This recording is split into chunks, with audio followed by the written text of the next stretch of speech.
Hi guys, welcome back to my channel Lush Foliage. In today's video we are going to be talking about another beautiful philodendron called as the Philodendron Florida Ghost.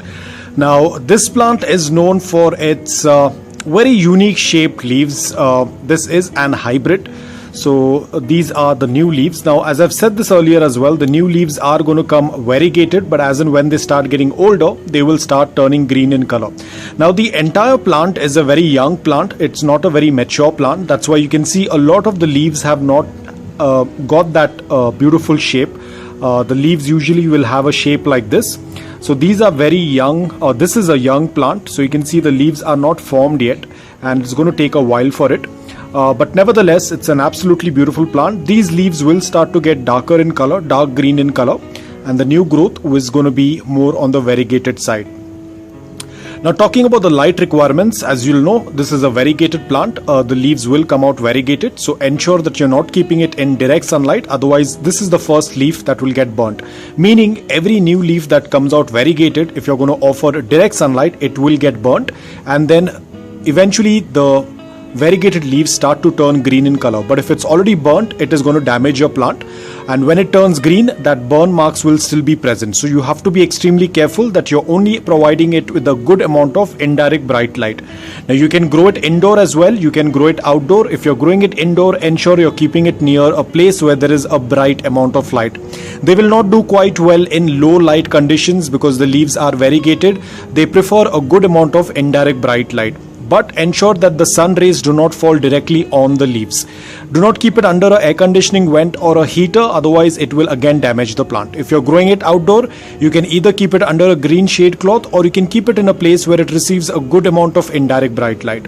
Now talking about the soil mix, I have used the same soil mix which I use for my other plants, which is a mix of garden soil, coco peat, sand and perlite. They prefer a airy, loose, well-draining soil mix.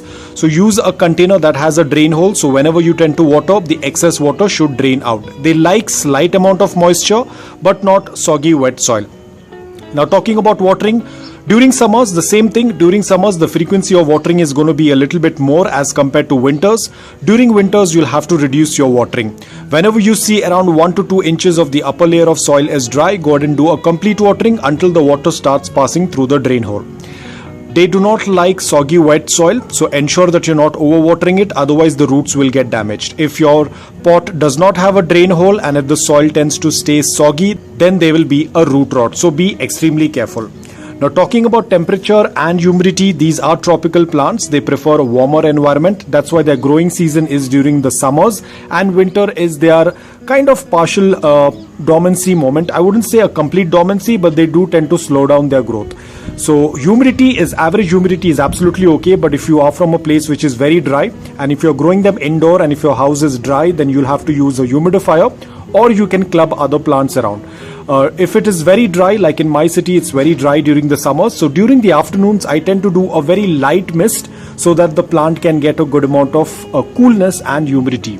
You can even use the pebble tray method as well, or you can club other plants together to increase the amount of humidity. Now talking about pest issues, yes, they do get affected with spider mites, mealybugs, scale insects, aphids, if there are any blooms. So always do a routine check, turn the leaves around and check if there are any white flies. If you tend to see anything, go for any organic solution that you have been using all this while.